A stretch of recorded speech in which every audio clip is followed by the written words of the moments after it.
Thank you, Lieutenant Governor Davis. Today is a good day. Madam Speaker, thank you for joining us today. Leader Bradford, Leader Costa, Chairman Harris, Chairman Hughes, I want to thank you for your steadfast leadership. And I want to thank each and every member of the House and Senate who join us here today, who have fought every single day to get a great budget to my desk, a desk that is over here and we're about to sign in a few moments. I want to thank the members of my cabinet who join us today. Your commitment to excellence, your commitment to the people of Pennsylvania is unparalleled, and I'm so thankful to you. This day, of course, has been a long time coming. I proposed my budget 281 days ago, a budget that was laser focused on continuing the progress we made over the first 2 years of our administration, on fueling Pennsylvania's rise by investing in great schools and creating more opportunity for our children, by expanding our workforce and growing Pennsylvania's economy, by cutting taxes and reducing costs for Pennsylvanians who work so hard. I would have loved to have stood here in this room with all of you on June 30th. But as you know, Pennsylvania is just one of only 3 states in the country with a divided legislature, where a majority of votes in the Republican-led Senate and a majority votes in the Democratic-led House are required to get that budget to my desk. It requires all of us to compromise, to have tough conversations, and ultimately to find common ground. I worked hard all summer and all fall to get the leaders in the General Assembly to come together and hash out their differences. As the Lieutenant Governor said in his remarks, we stayed at the table. We refused to accept inaction. We rejected short-sighted attempts by some on the other side to cut healthcare services and slash critical initiatives, because my top priority has been delivering a budget that makes a meaningful impact on the good people of Pennsylvania. And today, because all of us here held the line and stayed at the table and demanded a serious budget that meets the needs of Pennsylvanians, well, today I'm about to sign into law a budget that delivers for Pennsylvanians and builds on the great progress that we have made. Let me be clear, this is a balanced budget that cuts taxes, that makes critical investments, that protects 100% of Pennsylvania's rainy day fund, and still leaves us with $8 billion in reserves. Let me walk you through what this budget means for the people of Pennsylvania. This budget builds on the progress we've made to be able to deliver better schools and more opportunity for our kids, because I believe every single child deserves the freedom to chart their own course and the opportunity to succeed. And that opportunity starts in our Pennsylvania classrooms. Look at what we've done here together over just the past few years. It's working.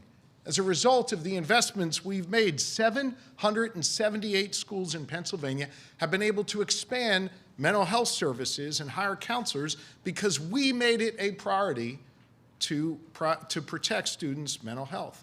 We served 93 million free breakfasts to Pennsylvania students last year, 11 million more than the year before. Today, there are 3,000 more Pennsylvania students who are enrolled in career and technical education courses. And we're putting more teachers in our classrooms and expanding resources available to our students. Graduation rates in the Commonwealth are finally on the rise. Consumer Affairs now ranks Pennsylvania as one of the top states for a quality public education in the entire country. It's a hell of a lot of progress that we've made together. And this budget builds on all of that. It again increases funding for basic education and special education. It continues that commitment to feeding kids a healthy breakfast. It offers mental health services in our schools and fixes our school infrastructure. And for the 3rd year in a row, this budget also directs more dollars to the schools that need them most through what we call the adequacy formula. In fact, we increased that fund this year by $565 million. And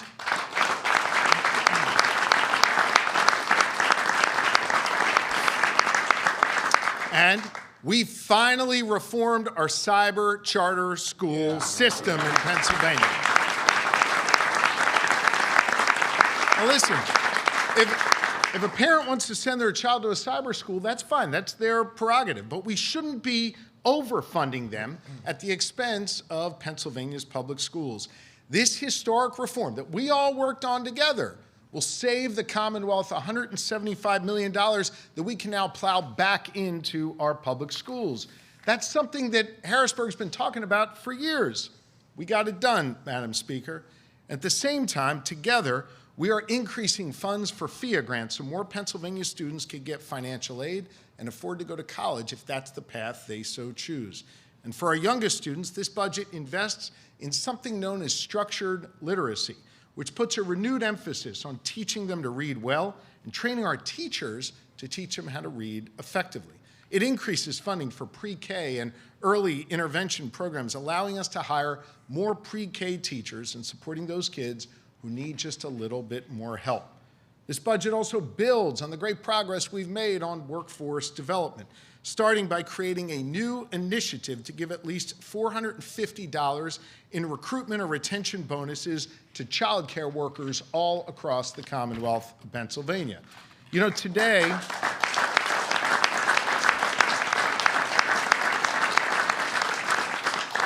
there are 3,000 child care centers here in Pennsylvania where we have vacancies.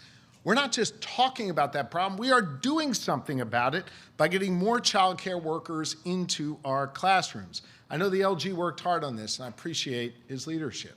This budget also strengthens our teacher pipeline by increasing our investment in the student-teacher stipends, a wildly successful initiative we began just a couple years ago. As a result of last year's investment of $20 million, we were able to pay stipends to 2,000 student teachers, putting more teachers in the classrooms with our kids where they belong. This year, we weren't satisfied with that. Instead, we increased it to $30 million to ensure that student teachers get paid for their hard work. That's another 1,000 student teachers who will get paid for their work and get in the classrooms to help our kids. This budget doubles down on the work we've done to increase wages for direct care workers who take care of our most vulnerable neighbors. And on top of this, we're continuing to invest in apprenticeships, in VOTEC programs, in hands-on education initiatives that we've been purposeful about bringing into our classrooms. My administration is once again delivering $183 million for career and technical education apprenticeships, a 50% increase from the time we began our work together. This budget continues Pennsylvania's economic rise, cutting taxes for our businesses and investing in sites and innovation in the main streets that form the beating heart of so many of our communities. Under our administration's leadership, Site Selector magazine named us now the top state in the Northeast for economic competitiveness. Forbes rated us one of the best states in the country to start a business. And Moody's analysis showed that Pennsylvania is the only economy in the northeastern part of the United States that is growing. That's all because of the work we have done together to make Pennsylvania far more competitive. This budget continues the investments that have been critical to our resurgence. Look, we all know that agriculture is central to our economy, so we're building on our commitment to our farmers by fully funding the PA Farm Bill and providing $10 million to help our farmers adopt the latest technologies through the first ever Ag Innovation Fund, the first ever in the country.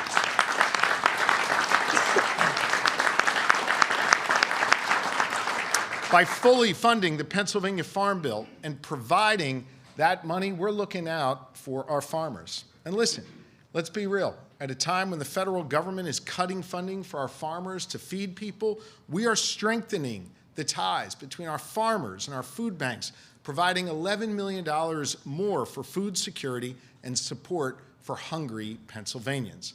And when disaster strikes, we will be there because this budget ensures funding will continue to be available to respond to high-path avian influenza outbreaks and other emergencies that our farmers face.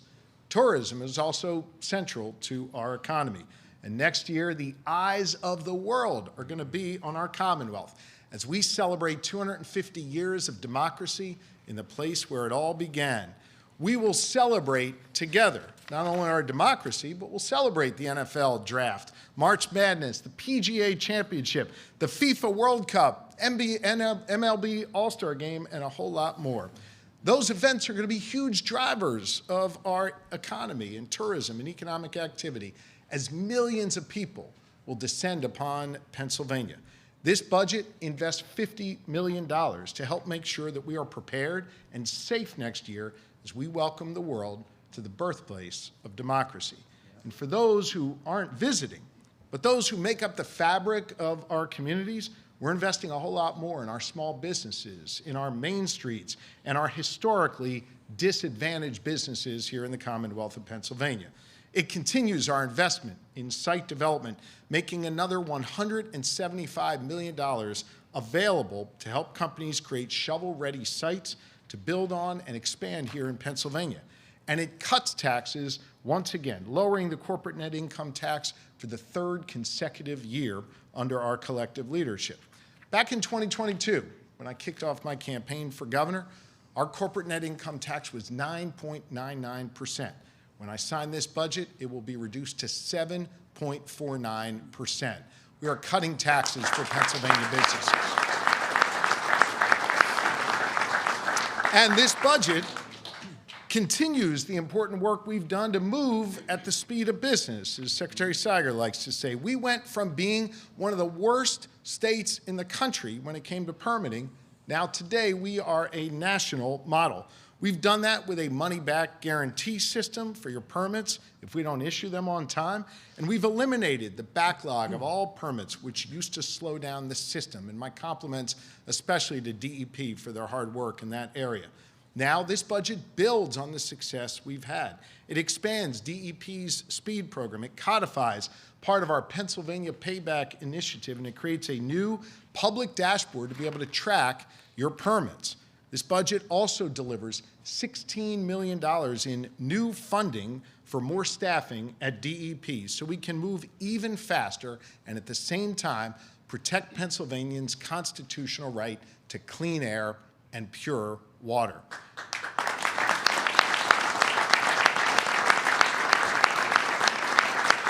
But look, we got a lot more work to do to grow our economy. And what we do on energy next will be a big part of that. You know, for years, the Republicans who've led the Senate have used Reggie as an excuse to stall substantive conversations about energy production. Today, that excuse is gone. It is time now to look forward, and I'm looking forward to aggressively pushing for policies that create more jobs in the energy sector, bring more clean energy onto our grid, and reduce the cost of energy for all Pennsylvanians. It's time to get it done, and I know we can. Let's get to work.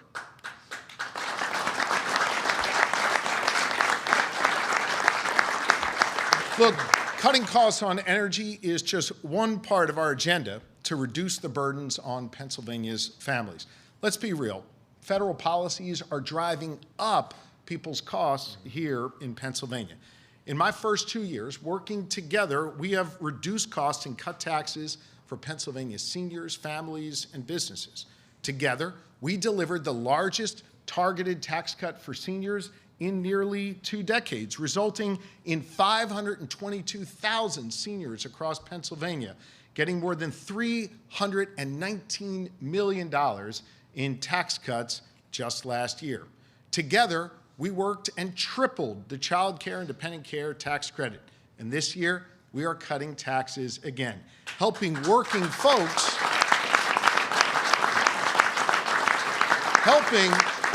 helping working folks who are struggling just to get by.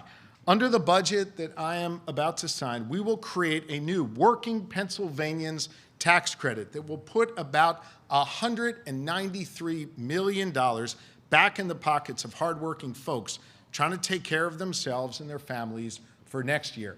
I want to say to all of the House members, especially who are here, you have Leader Bradford and Speaker McClinton to thank for this. They pushed hard at the table to get this done, and we got it done.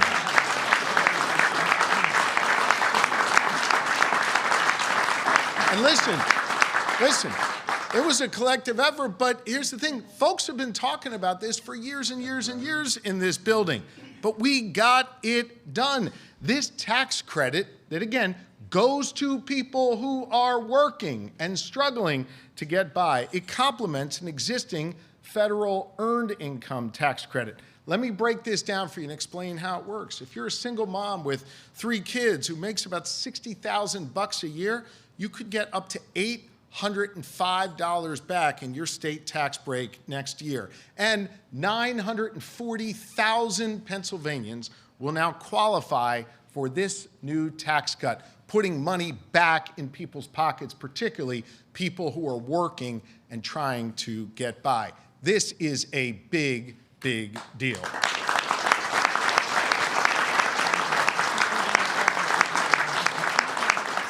Now listen, I know you all have heard me criticize the Republican budget that passed in Washington, D.C. I criticized it because I knew it would be bad for Pennsylvania, and we're already beginning to see the effects of that. It's going to knock about 500,000 people off of their health care, close rural hospitals, and a whole lot more. In this budget, I want you to know this group standing up here resisted efforts to kick more people off of Medicaid and make the situation even worse. We believe in taking care of our neighbors, just as Mr. Rogers told us to. And at the same time, we also secured important reforms to help lower our SNAP error rate. And that's going to protect 2 million Pennsylvanians who rely on SNAP for food assistance. At a time where the federal government is rolling back funding for groundbreaking research, instead Pennsylvania is stepping up. Look, one of the most heartbreaking problems that our grandmoms and grandpops and others face are neurodegenerative diseases like Alzheimer's and ALS and Parkinson's. I know there are members of this body who have lost parents to those terrible diseases. I wanted to just take a moment and to say thank you to Representative Kyle Mullins. Representative Mullins is here, and we spent a few minutes in my office earlier today thinking about his father, Michael, who's no longer with us, who succumbed to ALS. He used his power to get funding in this budget to look out for people like his father. And Representative Mullins, I want to thank you for your leadership.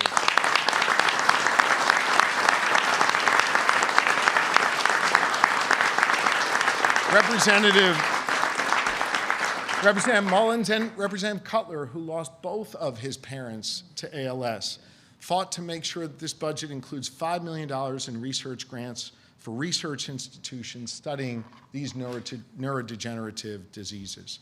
Look, here's another way the federal government is hurting Pennsylvanians. They're walking away from vital disaster response funding. So how did we respond here in Pennsylvania, the Pennsylvania way? We brought Democrats and Republicans together to double our funding for emergency preparedness here in Pennsylvania.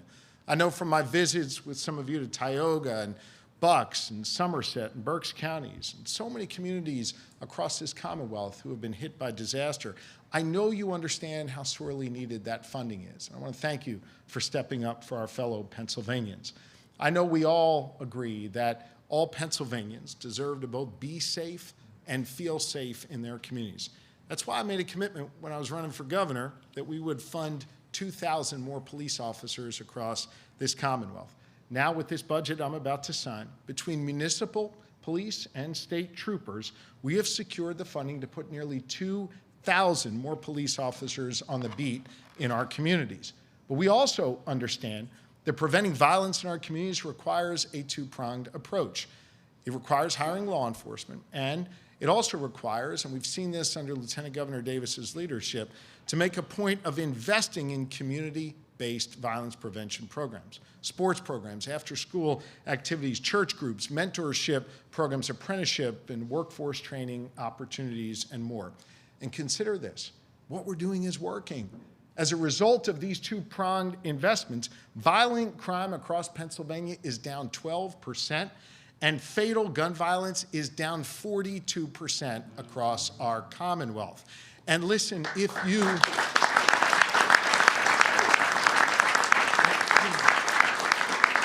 If you've been a victim of crime, I know that even 1% worth of crime is too much. That's why we are not settling. We're going to keep working at this, and we're building on that progress by investing an additional 10% in violence prevention funding in this budget. Look, this budget includes a whole lot of priorities that are close to my heart, the Speaker's heart, and everyone's heart up here. From feeding our neighbors, to helping our kids chart their own course in life, to making sure we create opportunities for workers and students and business owners. But this budget also includes one item that is really personal for me, and that is a $7 million line item representing a $2 million increase in the much-needed funding that's been asked for so many years by the Harrisburg Bureau of Fire. Chief Enterline, who I spoke to just a little bit ago, and the firefighters of the Harrisburg Bureau of Fire, well, they were there for me and my family when we needed them most. Every single day, the firefighters across Pennsylvania, and they run toward danger to keep the people of this community safe from harm. I so respect them and appreciate them, and them together with their sisters and brothers in uniform, from those who walk the beat to those who bear the seal of the Pennsylvania National Guard. They are the best of us, and we fund their needs in this budget. They're all lifted up in this budget.